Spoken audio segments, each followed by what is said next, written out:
Bueno, muy buenos días. Ya Marianita está lista. ¿Alguien necesita Biblia? Con toda confianza, levanten su mano, que ese grupo de jovencitos es muy especial y nos ayuda con lo de la Biblia. Esta mañana continuaremos con el estudio del libro de los Hechos, un estudio muy importante como iglesia.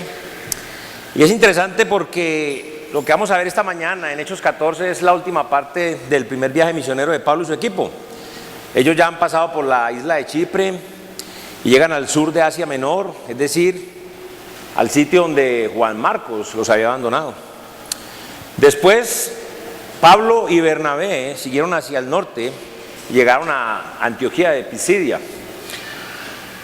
Allí sabemos que ellos experimentan un poco de persecución y salieron para Iconio. Y ellos siempre están ubicados allí en esta región de Asia Menor, lo que es hoy en día Turquía. Lo que pasa aquí es que la persecución sigue aumentando, pero es muy interesante y muy notorio ver que ellos no dejan de predicar la palabra de Dios, ni dejan de hacer discípulos para Cristo.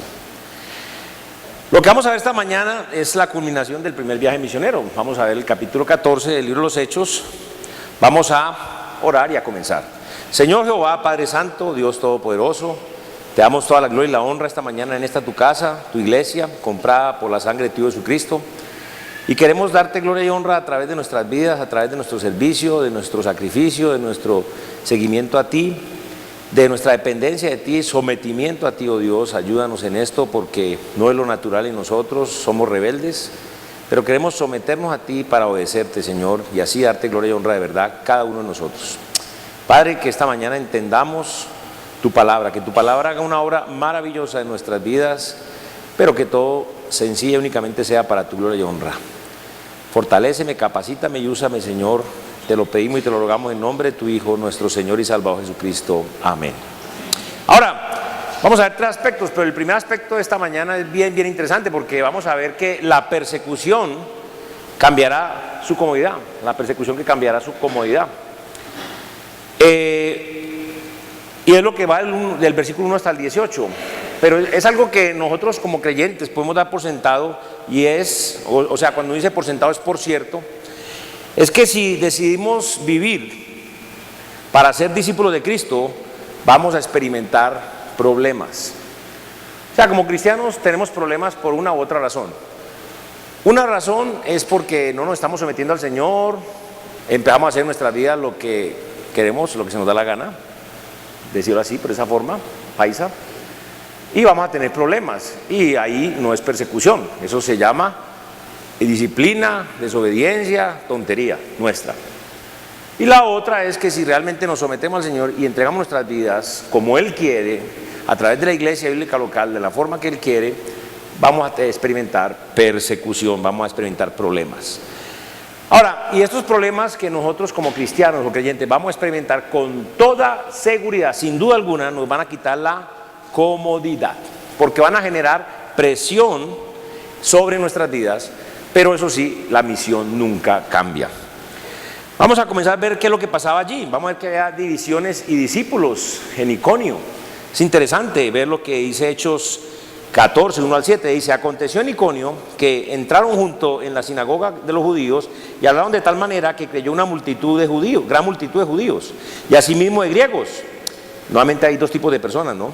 Mas los judíos que no creían excitaron y corrompieron los ánimos de los gentiles contra los hermanos. Por tanto, se detuvieron allí mucho tiempo hablando con denuedo, confiado en el Señor, el cual daba testimonio a la palabra de su gracia, concediendo que se hiciesen por las manos de ellos señales y prodigios. Y la gente de la ciudad estaba dividida. Unos estaban con los judíos y otros con los apóstoles.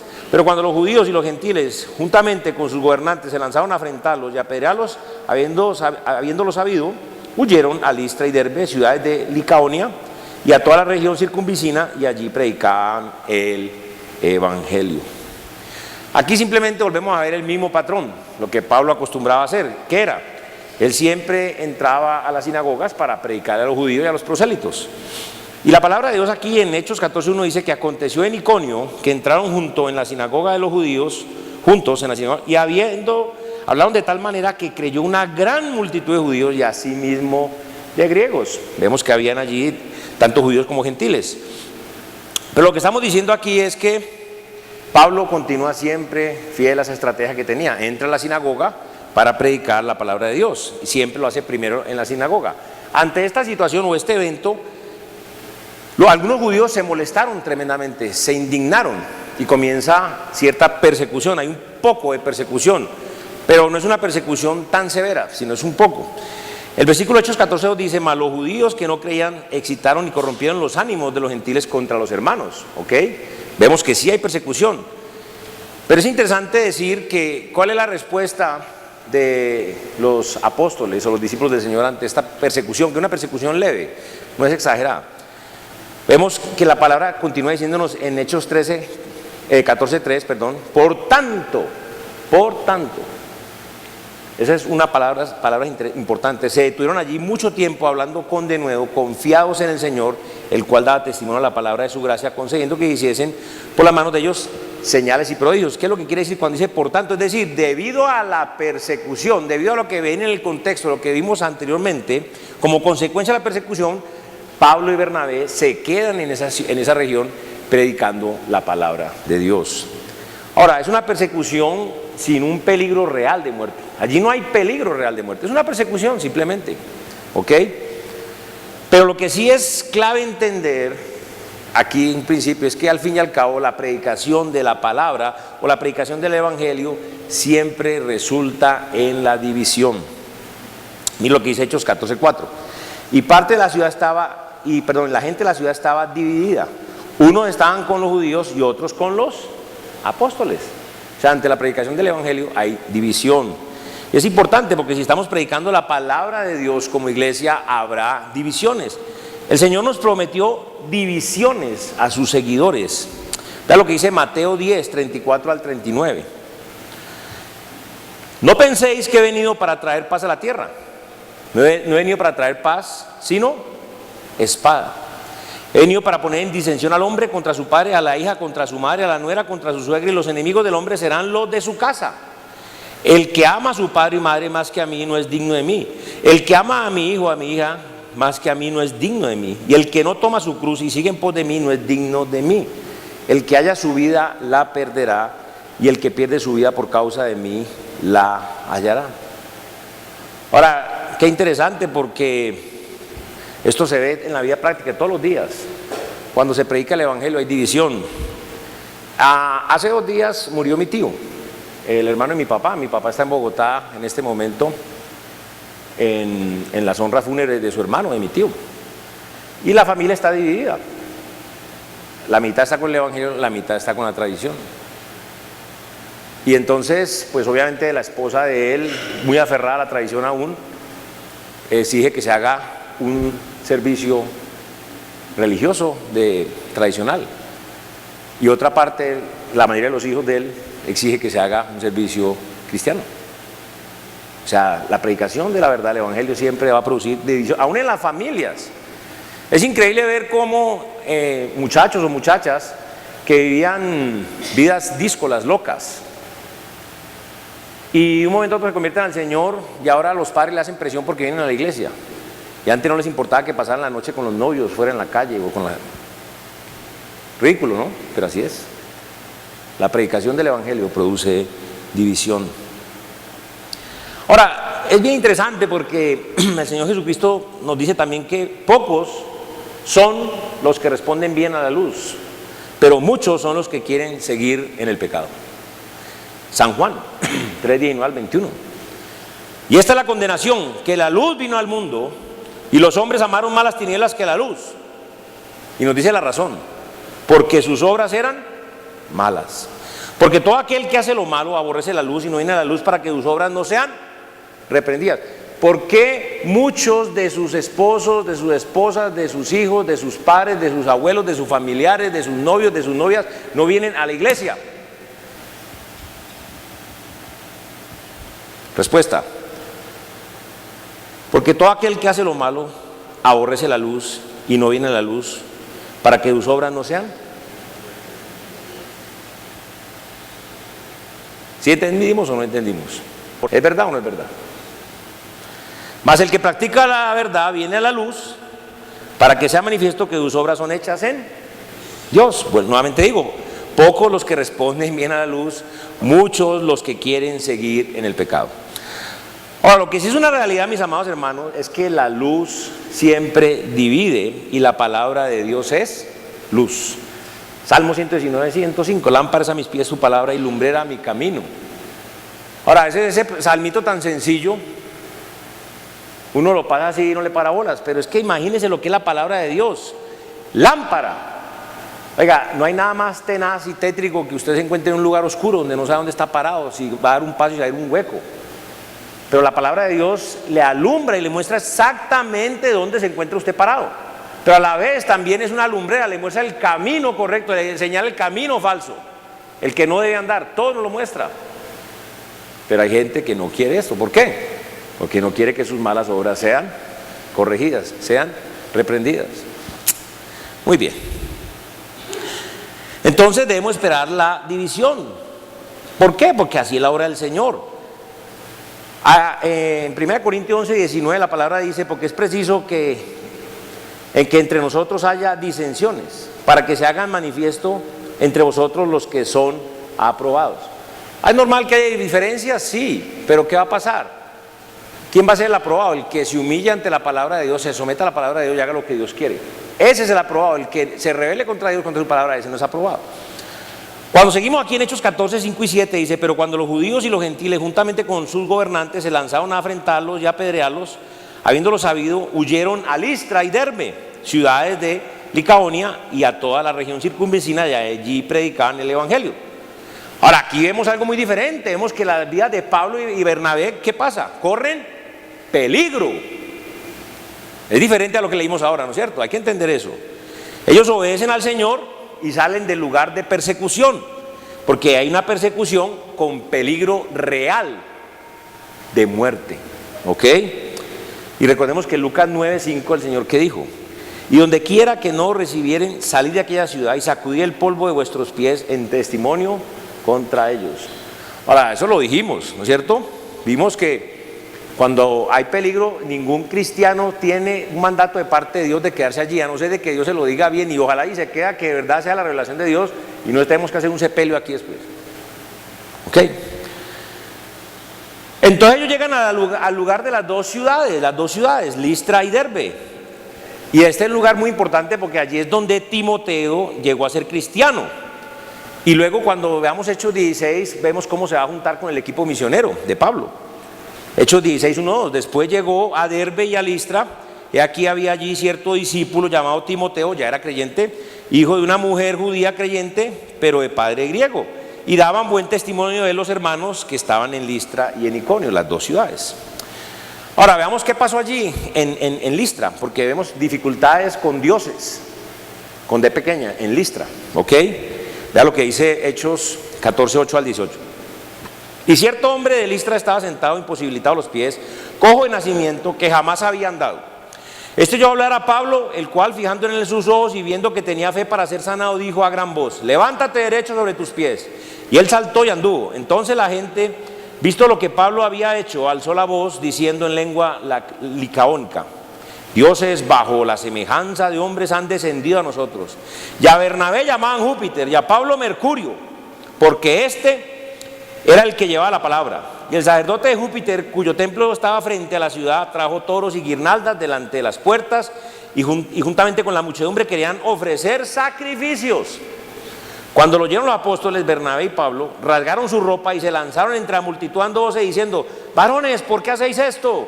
Nosotros también somos hombres semejantes a vosotros, que os anunciamos que estas vanidades os convirtáis al Dios vivo, que hizo el cielo y la tierra, el mar y todo lo que en ellos hay.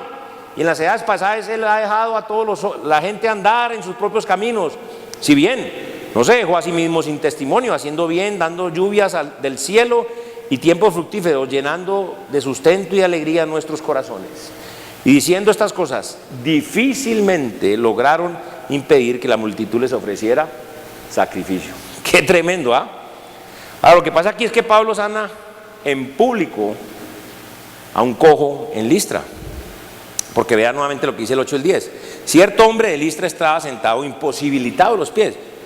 cojo de nacimiento que jamás había andado. Imagínense una persona que nunca en la vida, desde que nació, desde que fue dado a luz, nunca había caminado. Esto yo a hablar a Pablo, el cual fijando en él sus ojos y viendo que tenía fe para ser sanado, dijo a gran voz: levántate derecho sobre tus pies. Y él saltó y anduvo. Ahora aquí es muy importante este versículo, porque lo que dice aquí en el versículo 9, ojo con ese versículo, porque dice: este oyó hablar a Pablo, el cual fijando en él sus ojos y viendo que tenía fe para ser sanado. Oiga, este es el versículo favorito de los charlatanes de hoy en día, de los falsos apóstoles, de los obreros fraudulentos, de los falsos profetas, de los que dicen que tienen el don de sanidad. Y es interesante ver cómo si alguien durante su famosa noche de milagros no es sanado, estos charlatanes dicen que fue que no tuvo la suficiente fe y se apoyan en este versículo. Para respaldar lo que ellos están diciendo con este versículo. El único problema es que estos charlatanes, estos falsos apóstoles, estos obreros fraudulentos, es que no leyeron el resto de la escritura. Vea lo que dice en Marcos 6, 5 al 6. Está hablando el Señor Jesucristo. Y no pudo hacer allí ningún milagro. Oiga, no pudo hacer allí ¿qué? Salvo que sanó a unos pocos enfermos. Y poniendo sobre ellos las manos. Y estaba asombrado de la incredulidad de ellos. Y recorría las aldeas de alrededor enseñando. ¿Sabe qué vemos aquí en la palabra de Dios? Que cuando no hay suficiente fe, lo único que se puede hacer es sanar enfermos. No entendieron el chiste, pero bueno.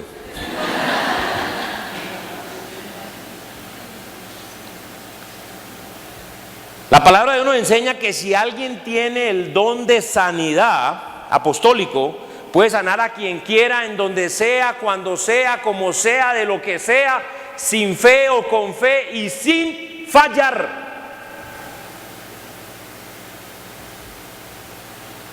Recuerda lo que dice Marcos 16, 17 y 18. Y estas señales seguirán a los que creen. En mi nombre echarán fuera demonios, hablarán nuevas lenguas, tomarán en sus manos serpientes y si bebieren cosas mortíferas no les hará daño. Sobre los enfermos pondrán sus manos y sanarán. No dice, sobre los enfermos pondrán la mano y si tiene fe. Pero ahí está, iglesia así llena de dos charlatanes. ¿No es cierto? Pocos los que quieren dejar el pecado y pocos los que quieren venir de verdad a la luz. Y aún a la luz en cuanto a lo que son las sanidades, lengua y prodigios de esta época. Ahora, yo no estoy diciendo que Dios no sane hoy en día, no. Aquí, allá atrás está John, véalo, John. Un muchacho que tuvo cáncer en el hígado por más de un año, un hígado a punto de estallar lleno de células cancerosas. Escúcheme, ni una sola se le salió. Véalo ahí. ¿Hace cuánto, Diana? ¿Cuánto? 9 años. Véalo.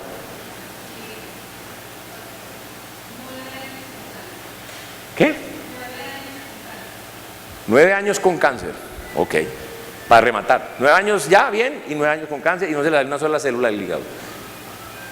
Nason, que algunos pueden decir, uy, ese tipo loco, uy, que no, pero para tapar la boca mucho le sanó a las 2 hijas. 2 hijas, dos, con distrofia ventricular, cosa que no tiene remedio. ¿O no, Sandra? Que es doctora como yo. Entonces, yo no estoy diciendo que Dios no sane hoy en día, no estoy diciendo lo contrario, pero nadie tiene el don de sanidad. Entonces, si usted está enfermo, vaya a Dios y pídale que lo sane. Y si es la voluntad, Él lo hará. Punto. Ahora, qué tremendo lo que pasa aquí, porque Pablo y Bernabé son declarados dioses en Listra. Miren lo que sigue, versículo 11 al 18. Entonces la gente, visto lo que Pablo había hecho, alzó la voz diciendo en lengua licaónica: dioses bajo la semejanza de hombres han descendido a nosotros. Y Bernabé llamaban Júpiter a Pablo Mercurio, porque este era el que llevaba la palabra.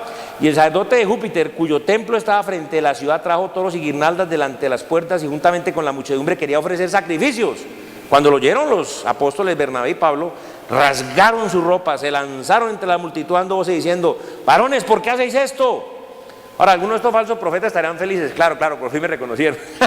Pero bueno, nosotros también somos hombres semejantes a vosotros, que os anunciamos que de estas vanidades os convirtáis al Dios vivo, que hizo el cielo y la tierra, el mar y todo lo que en ellos hay.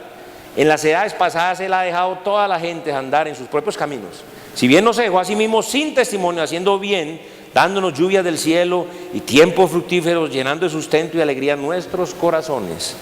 Y diciendo estas cosas, difícilmente lograron impedir que la multitud les ofreciese sacrificio. Ahora, lo que pasa aquí es tremendo, porque como ellos sí tienen el don apostólico de sanidad, esta persona totalmente imposibilitada para caminar, o sea, sin una sola esperanza de caminar, con unos pies totalmente deformados, totalmente atróficos, distróficos, con unos huesitos que yo creo que hasta osteoporosis tenía, los músculos, ¿cuáles músculos? Si nunca han sido ejercitados. De un momento a otro, ¡fla! Se despertó, muy bien. De un momento, saltó de una, sano totalmente, con las piernas así como las de Nairo Quintana. ¿Lo vieron? ¿Les gustó o no? Pues no me diga, oiga, ¿cómo así? Nairo, vea, calidad. Esas piernas así como las de Nairo. Y brincando y saltando y caminando perfecto. Toda la gente, no, Ave María. Entonces la gente dice que Pablo y Bernabé son dioses, imagínense. Ellos reaccionan, obviamente, porque ellos saben quiénes son ellos y saben que eso lo hizo el Señor, no ellos, el Señor por medio de ellos, lo que sea, pero ellos no son. Entonces no quieren permitir esto y se meten entre la multitud a predicar. Y aquí en esta ocasión es muy interesante ver cómo Pablo cambia de estrategia, porque Pablo se hace gentil a los gentiles. ¿Ok? Porque recuerde que cuando está entre los judíos, él predica y usa las escrituras. ¿Ok? Pero aquí en este caso, trata de gentiles paganos que no creen la escritura, y vemos que Pablo, el mismo mensaje del evangelio, lo basa en la creación, hablando de Dios como el creador, porque diciendo, varones, ¿por qué hacéis esto? Nosotros también somos hombres semejantes a vosotros, que anunciamos que estas vanidades os convirtáis al Dios vivo, que hizo el cielo, la tierra, el mar, todo lo que en ello hay. Le empieza a decir el Dios creador. Y le dice cómo ha hecho bienes todas las edades pasadas, cómo ha dado el agua, los alimentos, el sol, la luz, lo que vemos, todo eso, llenándolo de sustento, de alegría. Y difícilmente lograron impedir que ofrecieran sacrificio.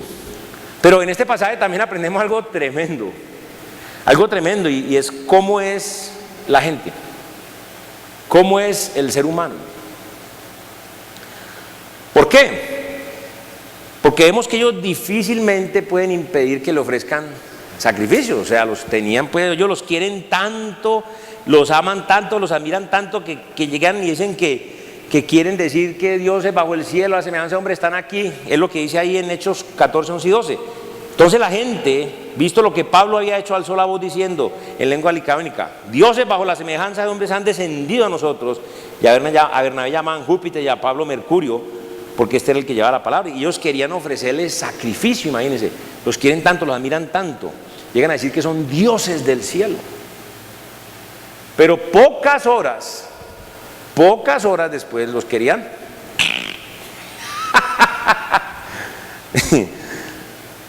es increíble, porque en cuestión de horas cambian de parecer y quieren matarlos. Vea lo que dice Hechos 14, 19. Entonces vinieron unos judíos de Antioquía y de Iconio que persuadieron a la multitud, y habiendo apedreado a Pablo, lo arrastraron fuera de la ciudad pensando que estaba muerto. Qué interesante cómo es la gente, la humanidad. Ahora, ¿cuál es la gran verdad esta mañana? Hay una gran verdad, y es que espere dificultades si usted realmente quiere cumplir con la misión de hacer discípulos. O sea, esto es lo más hermoso, lo más maravilloso, lo más grandioso, pero no es gratis. No es gratis. No es gratis. La misma gente que lo alaba un día va a quererle hacer daño al día siguiente. La persecución, las dificultades van a cambiar su comodidad, pero tenga por seguro que no cambiarán su misión de vida. Ahora vamos a ver el segundo aspecto esta mañana, y es que la perspectiva que cambiará su vida. La perspectiva que cambiará su vida. ¿Cuál es esto? Vea lo que dice el versículo 19-20. Entonces vinieron unos judíos de Antioquía y de Iconio que persuadieron a la multitud, y habiendo apedreado a Pablo, le arrastraron fuera de la ciudad pensando que estaba muerto. Pero rodeándole los discípulos se levantó y entró en la ciudad y al día siguiente salió con Bernabé para Derbe. Ahora, aquí hay algo bien interesante y es que Pablo cambia de actitud hacia la persecución. Aquí pasa algo interesantísimo, algo rarísimo. Pero se explica claramente este cambio radical, que explica claramente por qué hubo un cambio radical en el comportamiento del apóstol Pablo. Pero un cambio radical. Porque ya hemos dicho cómo, ¿sí? Hasta este pasaje hemos visto cómo Pablo siempre sale huía de la persecución. Pero a nosotros podemos ver claramente cómo Pablo se mete en medio de la persecución. Y esto es muy interesante. Porque cuando leemos nuevamente aquí el 19, entonces vinieron unos judíos de Antioquía y de Iconio que persuadieron a la multitud y habiendo apedreado a Pablo, le arrastraron fuera de la ciudad pensando que estaba muerto. Ahora, Pablo es apedreado y luego es arrastrado fuera de la ciudad y lo dejan allí por muerto. Ahora, ojo, porque cuando yo digo muerto, porque la Biblia lo dice y es muerto. Cuando ellos apedreaban a una persona, no cogían piedritas y ¡ay!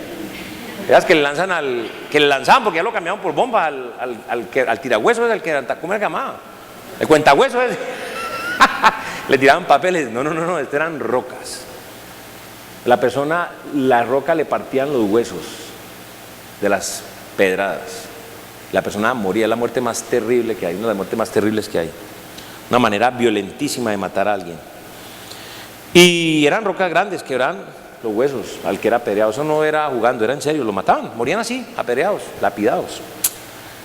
Pero vea lo que dice en Hechos 14:20. Pero rodeándole los discípulos se levantó y entró en la ciudad y al día siguiente salió con Bernabé para Derbe. Ahora, qué tremendo, porque vemos que Pablo se levanta. Es decir, Dios lo resucita. Y qué tremendo porque Pablo entra nuevamente a aquel lugar donde lo habían apedreado. Y se queda el resto del día, toda la noche y gran parte del otro día, a donde lo apedrearon. O sea, ahí está huyendo de la persecución. Se está metiendo en medio de la persecución. Vea lo que dice 2 Corintios 11, 23 al 28. Son ministros de Cristo, como si estuviera loco hablo, yo más, en trabajo más abundante, en azotes sin número, en cárceles más, en peligro de muerte muchas veces. De los judíos 5 veces he recibido 40 azotes menos 1. 3 veces he sido azotado con varas, una vez apedreado, 3 veces he padecido naufragio, una noche y un día he estado como náufrago en alta mar, en camino muchas veces, en peligro de ríos, en peligro de ladrones, en peligro de los de mi nación, peligro de los de los gentiles, peligro de la ciudad, peligros en el desierto, peligros en el mar, peligro entre falsos hermanos, en trabajo y fatiga, en muchos desvelos, en hambre y sed, en muchos ayunos, en frío y en desnudez, y además de otras cosas, lo que sobre mí se agolpa cada día, la preocupación por todas las iglesias. En este pasaje nosotros queremos ver el cuadro de alguien que quiere morir. ¿Ok? ¿Quiere morir? Imagínense, o sea, esos que se tiran por el río parapente, esos le quedan en palotes al lado del apóstol Pablo. Imagínense todo lo que hacía el hombre. Alguien que quiere morir. Ahora, ningún hombre que anda con cuidado puede meterse en tantos problemas como los que se metió el apóstol Pablo. Ningún predicador se metería en tantos líos si tan quiera tuviera un poquitico de sentido común. Pero mira lo que dice 2 Corintios 5:8. Pero confiamos y más quisiéramos estar ausentes del cuerpo y presentes en el Señor. Palabras del apóstol Pablo siendo inspirado por el Espíritu Santo de Dios. Pero confiamos y más quisiéramos estar ausentes del cuerpo y presentes en el Señor. O sea, lo que estamos viendo es que después de Hechos 14:19, el cambio radical en el comportamiento, en la conducta del apóstol Pablo, hay un cambio radical y contundente. Y este cambio radica en que él ya no evita la persecución, sino que se mete en ella. Ahora él quiere morir. Es decir, Pablo preferiría morir que estar en este mundo.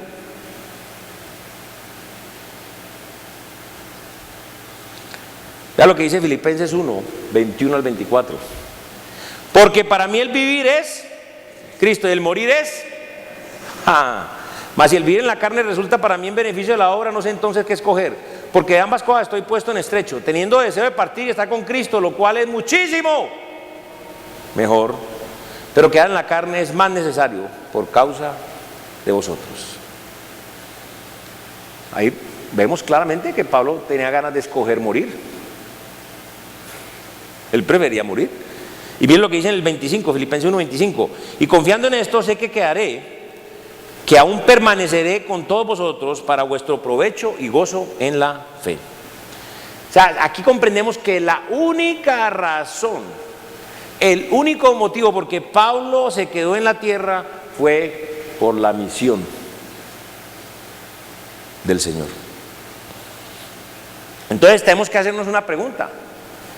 ¿Qué pasó en Hechos 14:19 que cambió tan radicalmente a Pablo? ¿Por qué ahora Pablo quiere morir? ¿Por qué constantemente Pablo se está metiendo en situaciones peligrosas donde puede perder la vida fácilmente? ¿Por qué?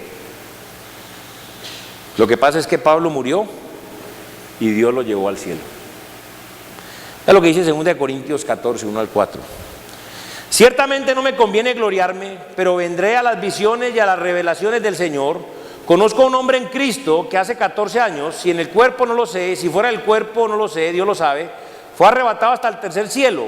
Y conozco a tal hombre, si en el cuerpo o fuera del cuerpo no lo sé, Dios lo sabe, que fue arrebatado al paraíso, donde oyó palabras inefables que no les daba al hombre expresar. Este pasaje explica lo que pasó. Pablo murió, Dios lo llevó al cielo, a la presencia de Dios, y allí Pablo escuchó cosas inexplicables, cosas que le hicieron querer, desear volver allá, a la presencia de Dios. Ahora, es algo bien interesante, porque el hecho de ver el cielo arruinó a Pablo para este mundo. Es decir, lo arruinó para todo lo que hay en este mundo, salvo para la misión de Dios en este mundo, la misión de hacer discípulos. Ahora, ¿por qué Dios le dio una experiencia así a Pablo? ¿Por qué? Ahora, primero que todo, nosotros sabemos que la responsabilidad que Dios le dio a Pablo era una responsabilidad, pero muchísimo, muchísimo más grande que cualquiera, no me importa cuál me diga usted, que cualquiera, todos los cristianos. Él era más grande, porque él era el apóstol de la iglesia. Ahora, nosotros, yo me lo he preguntado, yo no sé, yo decía que usted también, ¿cómo es posible que Pablo pudo hacer todo lo que hizo? ¿Cómo es posible? Todo lo que Dios le dio a hacer, él lo hizo. Tanto trabajo, tanta predicación, tanta enseñanza, tantos discípulos, tantas iglesias, tanto. ¿Por qué? Y a pesar de esto, Pablo nunca se cansó. Pablo nunca tiró la toalla, aun cuando todos lo abandonaron. Como dice 2 Timoteo 4:16. En mi primera defensa ninguno estuvo a mi lado, sino que todos me desampararon. No les ha tomado en cuenta. Ahora, la responsabilidad que le dio a Pablo era tanta que le dio también un privilegio de igual peso o mayor peso que esta responsabilidad. Eso fue. Dios le mostró a Pablo cómo era el cielo. Ojo, Pablo no fue como esos que dicen, y entonces yo vi una lucecita. No, no. Él estuvo en la presencia de Dios en el tercer cielo. Nadie más lo ha estado.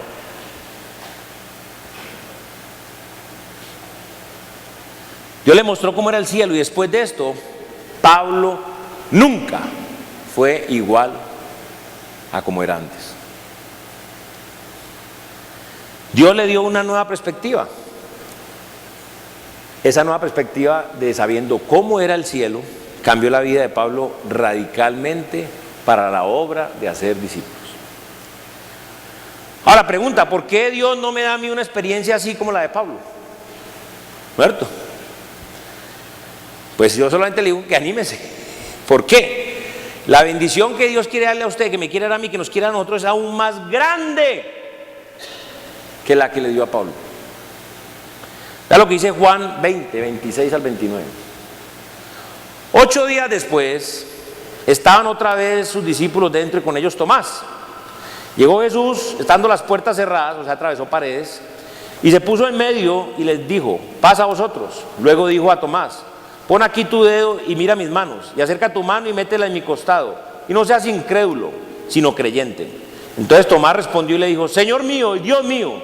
Jesús le dijo: porque me has visto, Tomás, creíste. Bienaventurados los que no vieron y creyeron. Ahora, primero, antes de explicar bien esto, déjeme decirle que el privilegio del apóstol Pablo implica una necesidad que Dios puso en él. O sea, hay de él si él volvía atrás, porque es lo que dice en 1 Corintios 9:16. Pues si anuncio el evangelio no tengo por qué gloriarme, porque me es impuesta necesidad, y hay de mí si no anunciar el evangelio. Hay una necesidad en él.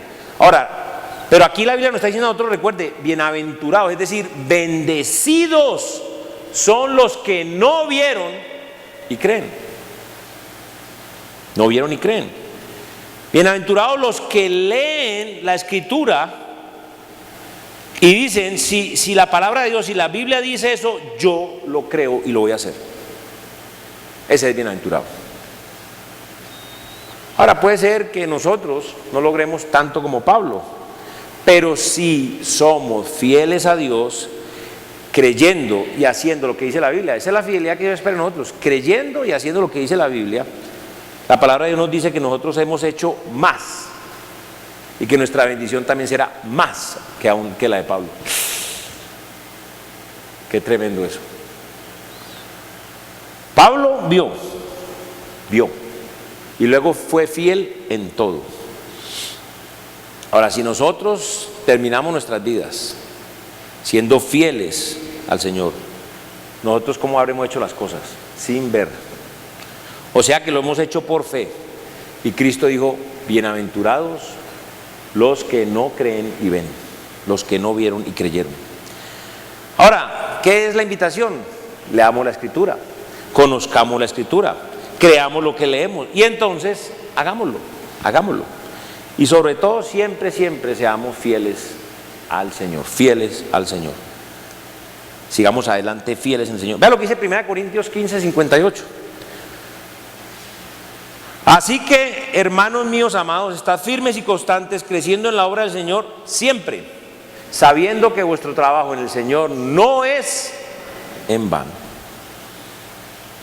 Ahora, podemos ver que si, así como Pablo, nosotros también tenemos este tipo de perspectiva, esto nos va a cambiar a nosotros para siempre. O sea, si nosotros creemos, aunque no veamos, si tenemos actitud de fe con el Señor, la perspectiva de nuestra vida puede cambiar totalmente. Por último, el patrón que cambiará el mundo. Vea lo que dice el versículo 21 al 28, pero primeramente leamos el 21 al 23. El patrón de ministerio que cambiará el mundo es el mismo que hemos visto siempre.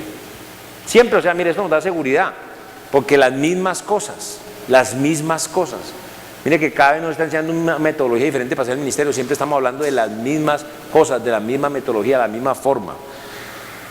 Y después de anunciar el evangelio a aquella ciudad y hacer muchos discípulos, volvieron a Listra, Iconio y Antioquía, confirmando los ánimos de los discípulos, exhortándolos a que permaneciesen en la fe y diciéndoles: es necesario que a través de muchas tribulaciones entremos en el reino de Dios. Y constituyeron ancianos en cada iglesia, habiendo orado con ayunos, les encomendaron al Señor en quien habían creído. ¿Cuál es el patrón? Primero, evangelismo. Anunciar el evangelio de cualquier manera o cualquier forma que podamos hacerlo. Es lo que dice Hechos 14, 21, la primera parte. Y después de anunciar el evangelio, en aquella ciudad lo primero que se hace. Luego, establecer iglesias, reunir a los nuevos discípulos, reunir a los nuevos convertidos. Es lo que dice la segunda parte del versículo 21. Y de hacer muchos discípulos, discipular, confirmar y exhortar a los discípulos a que permanezcan fieles en la fe, o permanezcan en la fe. Hechos 14, 22, confirmando los ánimos de los discípulos, exhortándoles a que permaneciesen en la fe y diciéndoles, es necesario que a través de muchas tribulaciones entremos en el reino de Dios. Luego, desarrollar el liderazgo, o sea, establecer ancianos, establecer pastores en cada iglesia, Hechos 14:23, la primera parte, y constituyeron ancianos en cada iglesia. Y por último, ahora sí, misiones, ir y hacer la misma obra en otros lugares. Y habiendo orado con ayunos, los encomendaron al Señor en quien ellos habían creído. Ese es el orden: evangelismo, establecer iglesias, discipulado, desarrollar liderazgo, misiones. Ahora, hay algo importante aquí en el 22 nuevamente, porque dice, confirmando los ánimos de los discípulos, exhortándolos a que permaneciesen en la fe, y diciéndole, es necesario que a través de muchas tribulaciones, muchas, entremos en el reino de Dios.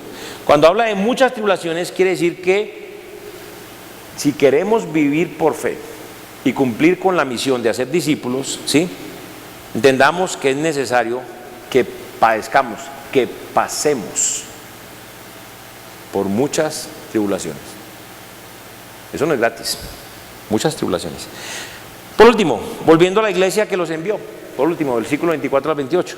Pasando luego por Pisidia, vinieron a Panfilia, y habiendo predicado la palabra en Pergue, descendieron a Atalia.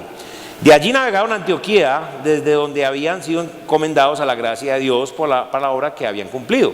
Y habiendo llegado y reunido a la iglesia, refirieron cuán grandes cosas había hecho Dios con ellos. Y cuando habían abierto y cómo había abierto la puerta de la fe a los gentiles, y se quedaron allí mucho tiempo con los discípulos. Normalmente en las escrituras a veces hay partes donde se nos muestran muchos detalles de la obra que Pablo hacía, ¿sí? Y cuando estaba predicando en las calles, cuando estaba haciendo esto o aquello, entrar a las sinagogas. Pero aquí nos dice poco, aquí dice poco. Pero a veces Dios en lo poco nos dice mucho. Porque el versículo 28 dice, y se quedaron allí mucho tiempo con los discípulos. Mucho tiempo con los discípulos. Ellos se quedaron exactamente más o menos unos 5 años en la iglesia de Antioquía, antes de salir de nuevo. Es decir, pasaron 5 años con los discípulos. ¿Qué estamos diciendo? Que ellos no volvieron a evangelizar. Por supuesto que estaban evangelizando allí cuando estaban. Pero algo muy interesante, y estaban invirtiendo mucho tiempo. 5 años con los discípulos. 5 años con los discípulos. Ahora, recordemos cuál es nuestra misión. Es la misión de hacer discípulos, es decir, evangelizamos para engendrar bebés espirituales, nuevos creyentes, recién convertidos. Pero la obra del discípulo es la más dura, porque tenemos que pasar años cuidando a nuestros hijos en el Señor, ayudándolos a crecer, ayudándolos a que lleguen a la madurez espiritual. Por eso tenemos la metodología del discipulado, para que van madurando, creciendo, conformándose a la imagen del Señor. Muy bien. Hemos visto que la misión de hacer discípulos siempre habrá persecución, presión, siempre habrá persecución y oposición si la hacemos. Y si nos dedicamos a ser discípulos nos va a quitar la comodidad. Muchos inclusive a veces arrancaron o intentaron hacerlo y apenas sintieron la presión, echaron para atrás. Echaron para atrás, se rindieron. Ahora, pero con una nueva perspectiva. ¿Cuál? Una perspectiva como la de Pablo, una perspectiva del cielo, de las cosas de arriba. Nosotros podemos vivir unas vidas cambiadas y entregadas por completo al Señor y a su obra. Ahora, vea lo que dice Colosenses 3, 1 al 2. Sí, pues, habéis resucitado con Cristo, buscad las cosas de arriba, donde está Cristo sentado a la diestra de Dios, poned la mira en las cosas de arriba y no en las de la tierra. Y para poder dedicarnos a la obra del Señor, nosotros tenemos ya establecido un patrón de ministerio que está en la Escritura y que podemos seguir para cambiar el mundo con toda seguridad. ¿Y cuál es este? Evangelizar, empezar iglesias, discipular. Y ojo, ahí está la clave, porque si no lo hacemos bien, la obra termina con nuestra generación y no pasa a la próxima generación. La obra se detiene. Luego desarrollar el liderazgo local y por último ir y hacer lo mismo en otro lugar. Entonces, ¿cuál es la invitación esta mañana? Hermanos, que seamos fieles, que vivamos por fe, que glorifiquemos a nuestro Señor creyendo su palabra a tal punto que hacemos todo lo que ella nos manda o nos dice que hagamos. Ahí tenemos la seguridad de que ¿qué? Que todo saldrá bien. Vea lo que es la fe, Hebreos 11:1. Es pues la fe, la certeza de lo que espera, la convicción de lo que no se ve. ¿Qué tan importante es la fe? Imagínense lo que dice Hebreos 11:6. Pero sin fe es imposible agradar a Dios, porque es necesario que el que se acerque a Él crea que le hay y que es galardonador de los que le buscan. Mi amado hermano y hermana, esta mañana te invito a que te discipules. Algunos dicen, yo no he podido seguir el discipulado porque no me he bautizado. ¿Por qué no te has bautizado? ¿Dios te manda a bautizar en la palabra o no? ¿Estás en rebelión con Dios? Bueno, ya te bautizaste, pero te has dejado de discipular, te alejaste. Bueno, acércate de nuevo. No te dejes engañar por la carne, ni por el mundo, ni por el diablo. No vale la pena. Es una bobada, etcétera. Así le dice el diablo a usted. ¿Qué va a hacer eso? Una bobada. Discipúlate.